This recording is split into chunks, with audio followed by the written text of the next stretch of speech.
साबिक CIA अफसर का कहना है कि ट्रंप को इस बात का अंदाज़ा हो गया है कि हालात उनकी तवक्कुआत के मुताबिक नहीं रूनुमा हो रहे। वक्त गुजरने के साथ जब सूरत हाल ट्रंप के काबू से बाहर होती जाएगी, वो इतने जारहाना रवैया इख्तियार करेंगे। साबिक CIA अहलकार का मानना था कि अमरीका ईरान में रजीम तब्दील नहीं कर पाएगा।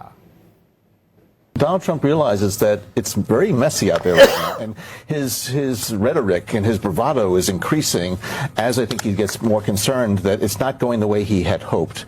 I don't see how a puppet regime in Iran is going to be put in place by the U.S. while the Iranian people and a lot of the people of the Iranian regime are still going to remain as defiant, and they're going to resist, because this is a war that was initiated by the United States and Israel, and there are a lot of Iranians who are very much going to try to take retaliatory strikes, I think, against U.S. साबिक CIA अफसर का कहना है कि Trump को इस बात का अंदाज़ा हो गया है कि हालात उनकी तवक्कुआत के मुताबिक नहीं रूनुमा हो रहे।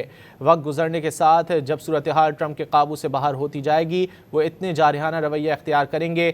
साबिक CIA अहलकार का मानना था कि अमरीका ईरान में रजीम तब्दील नहीं कर पाएगा। Donald Trump realizes that it's very messy out there right now, and his rhetoric and his bravado is increasing as I think he gets more concerned that it's not going the way he had hoped. I don't see how a puppet regime in Iran is going to be put in place by the U.S.